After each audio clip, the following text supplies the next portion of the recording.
Hello, YouTube. Welcome back to my channel. I know, y'all, it has been a while. It has been a while. And your girl has been getting her life together. I've been focusing on my health. There are so many exciting new projects that I have that I'm working on, which I will be sharing so soon. And it will also be coming to YouTube. It is a multi-platform project, but it will be coming to YouTube. And I'm so excited because this is going to be such an intimate experience for us to dive deeper into the yogic lineage and the practice and the application. So if you have any guesses about what it is, please do comment it down below. I'm so excited. It's going to be such a fun project for all of us. Truly something for the community. But I know it's been a while and I wanted to start getting back to sharing classes on YouTube and for this community since you're all so incredibly kind. I love reading your comments.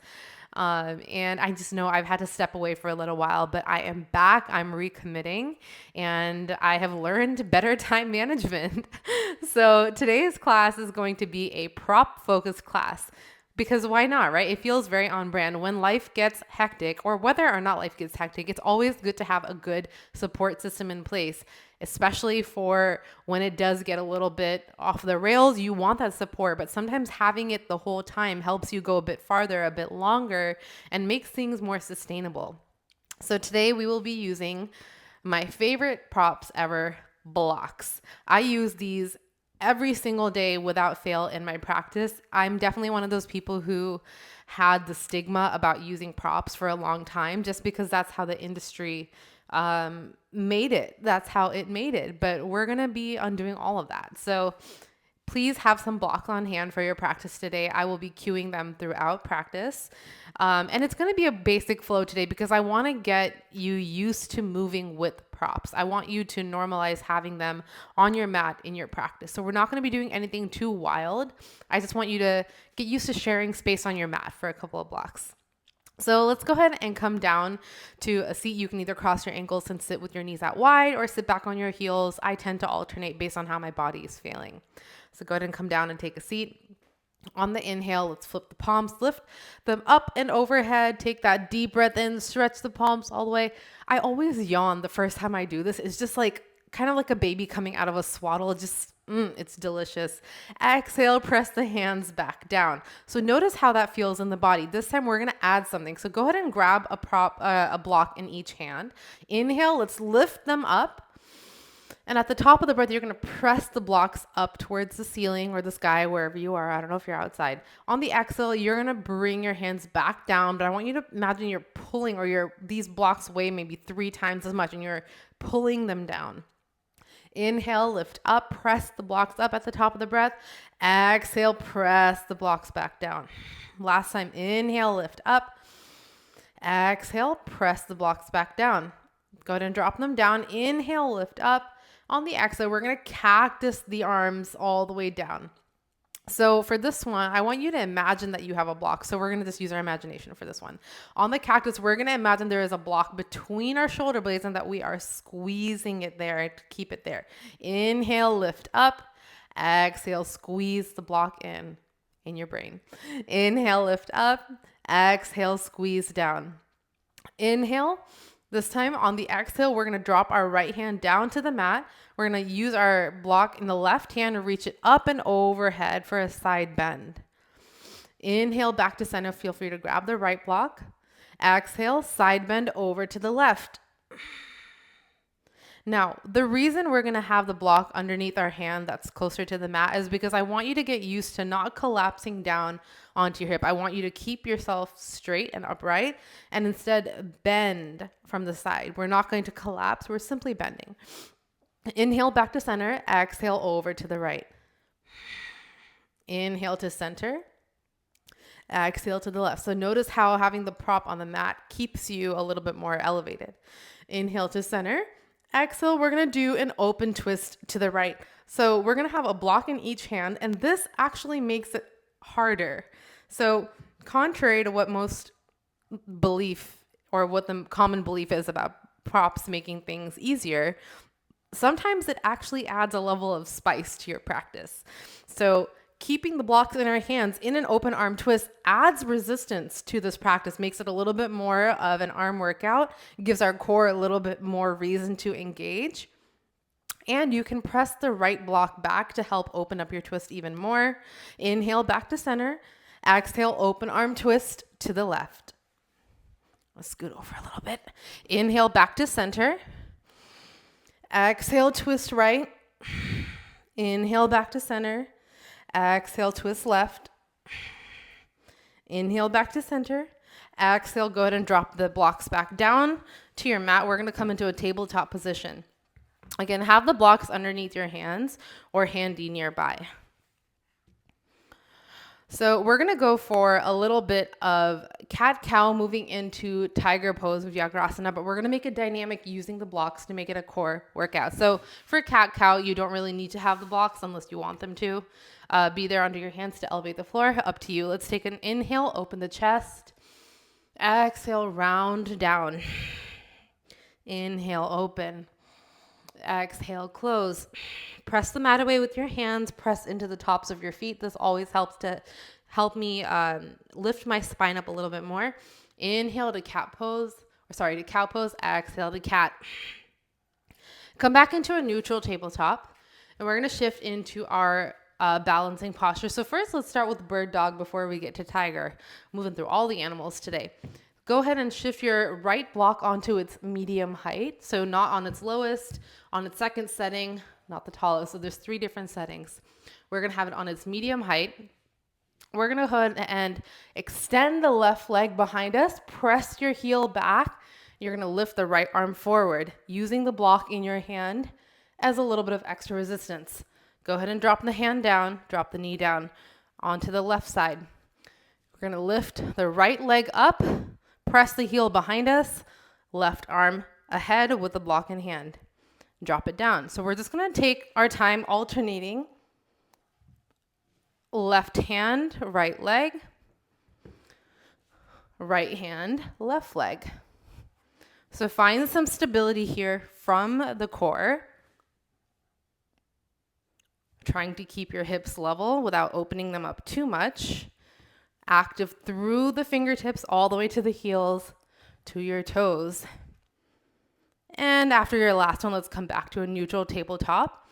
So we're going to move into our tiger pose. So keeping your hands down, let's go ahead and keep that left knee bent as we lift the heel up towards the ceiling. And now we're going to add a little bit of spice. So lift your right arm up, keeping the block in hand. Exhale, we're going to bring the block to the knee, curving inwards, curling in. Crunching in. Wow, that took me 3 times to find that word. Inhale, open up. Exhale to crunch. Inhale to open. Exhale to crunch. Inhale to open. And exhale to crunch. Go ahead and drop the knee, drop the hand. And let's go for the other side. Lift your right knee up. Keep that heel bent. Press the heel towards the ceiling. Lift your left arm up. Exhale, crunch in. Inhale, lift up. Exhale, crunch. One more. Inhale, lift up. Exhale, crunch. And go ahead and drop both blocks, the knees back down. Lower your blocks back to your lowest setting. So here is a hack that I like to use in downward dog because my heels don't really touch the floor unless my angle is very, very acute, meaning my feet and my hands are closer together. So if I really want that delicious calf stretch, I usually have blocks underneath my hands. What this does is this elevates the floor and makes it easier for my heels to reach down. And this isn't about the heels touching the floor because why and when did that become a metric of how good your downward dog is? This is about helping my calves release and get the stretch that I so deeply crave. So if that sounds like you, go ahead and bring your blocks to the lowest setting. Place your hands on them, and we're still going to engage our Hasta Bandha the same way that we do if our hands were down on the mat. So you're going to spread your fingers wide, plant them down, and draw them back towards the knuckles to tent your hands and create that bind underneath. From there, go ahead and lift your hips up, press the heels down, and step your feet around the mat as you figure out how this needs to work in your body. So it's going to definitely shift your body in a new way. It's going to take some of the pressure off of your hands because you have a little bit more space and a little bit more length, and your hips are a little bit further back in space. So go ahead and walk your feet around the mat until your heels feel like they have more space. Maybe they do reach the mat, maybe they don't. Again, it's not about that. It's about giving yourself more length so that your calves have room to stretch. So go ahead and enjoy that. Maybe step one heel down at a time. Maybe both at once is a little extreme. We're really just building our intuition here. We're using the tools that we have to make our practice feel a little bit more functional for us. All right, let's go ahead and take a few steps to the top of the mat. Bend your knees, drop your hands down to the blocks. We're just gonna hang out here for a moment. Literally hang out. And we're gonna push the blocks so that it's sort of touching our toes. From here, I want you to drop your hands to the top of the block. So we have the block, we have the foot, we have the full block, and then we have our hands at the other end. Bend your knees, drape the belly over the thighs, and just hang out here. Now, if you want, you can bring your hands to the top of the block. See if you can get a little bit more space. Maybe walk your heels further apart on the mat so you have more space to bend. Now go ahead and press the mat away. Heel toe your feet back to their normal position. Inhale, halfway lift, Ardha Uttanasana. Exhale, release. So I typically, go ahead and stand up. I typically like to use my blocks in sun salutation just to make the flow a little bit more accessible to me because my hands are a bit shorter. So I like having the extra length, and you'll kind of see how I use them as I guide you through. But the only position where I sort of drop my hands down from the blocks is in Bhujangasana / upward facing dog because it adds too much length to the point that my lower back gets a little bit of it. So just listen for my cues. So bringing your blocks up to about where your hands would be in your sun salutations. Inhale, rise up. Exhale, fold forward. Uttanasana, drop the hands down to the blocks. Maybe you try straightening your knees. If your knees are usually a little bit bent, maybe just try straightening them again. Don't lock them, but just straighten them and see what it feels like to have more space. Inhale, press it away. Halfway lift, Ardha Uttanasana. On the exhale, step the feet back to plank pose, lowering down to Chaturanga Dandasana. Now let's pause here, drop the knees if you like. I want to point something out. So one thing that I did as I lowered down into plank was I moved my blocks. They were a little bit more centered. I moved them to the outer edges of the mat because I wanted to give my chest enough space to come down to the mat. See, if you have them closer together, about shoulder width apart, your chest might come into contact with them again. I don't know your body, but unless it's 4 inches wide, you're probably going to come into this issue. So I like to move the blocks out before I lower down to Chaturanga Dandasana. Now, when I do lower down, I use the top of the blocks as sort of a gauge for how low I want my chest to be, especially if my knees are elevated and it's an active Chaturanga. I let my chest come down to about the same level as the blocks. And from there, I flip my feet coming into Bhujangasana. So let's try that again. Starting in plank, lower down, Chaturanga Dandasana. My shoulders are about length of the blocks. Then I drop my thighs down. Inhale, lift up, Cobra. So this is where I typically will move my blocks out of the way for a moment, drop my hands down to the earth, and lift the chest up for Bhujangasana. Without that, if my blocks are up here, you can even just try it slowly to see what I mean. If you have your blocks underneath your hands and you press up to Bhujangasana, it's going to overflex your lower back because it's giving you height that you didn't ask for. So be careful there. Or you could just lift your chest up a little bit less. Up to you. Exhale, press back, downward facing dog.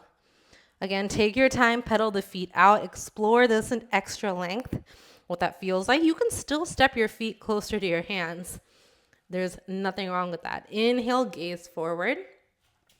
Exhale, step the feet up, forward fold. Again, using the blocks under your hands gives you a little bit more space to bow forward. So really let the crown of the head hang down. Wiggle side to side. Inhale, halfway lift. Press the blocks away. Get some length in your spine. Exhale, release. Inhale, rise all the way up. Urdhva Hastasana, upward facing hands. And release back down. Pranamasana, hands to the heart. So that will conclude our practice for today. I really just wanted to show you how to incorporate blocks into a very basic sequence, sun salutations. We'll do more in this series where I will show you how to incorporate the blocks in other kind of typical staples of vinyasa practice. Hopefully this was handy. Like I said, there is no shame in the prop game. I use my props every single day. And like I said, it's not something that necessarily only makes your practice easier or more accessible. It can also make your practice more challenging and more of an intense workout. It can help you isolate different muscle groups. It can help you feel the postures more and train your body in different ways. So don't be shy. Thank you so much for joining me for this class today. I hope that you also enjoy it and that you learned something. And again, I'm so excited to share this new project with you all. It will be coming in April of 2024. So if you have any guesses about what it is, please comment down below. I would be thrilled to see what you're thinking. Thanks so much for sticking with me, and I'm excited to see you more this year.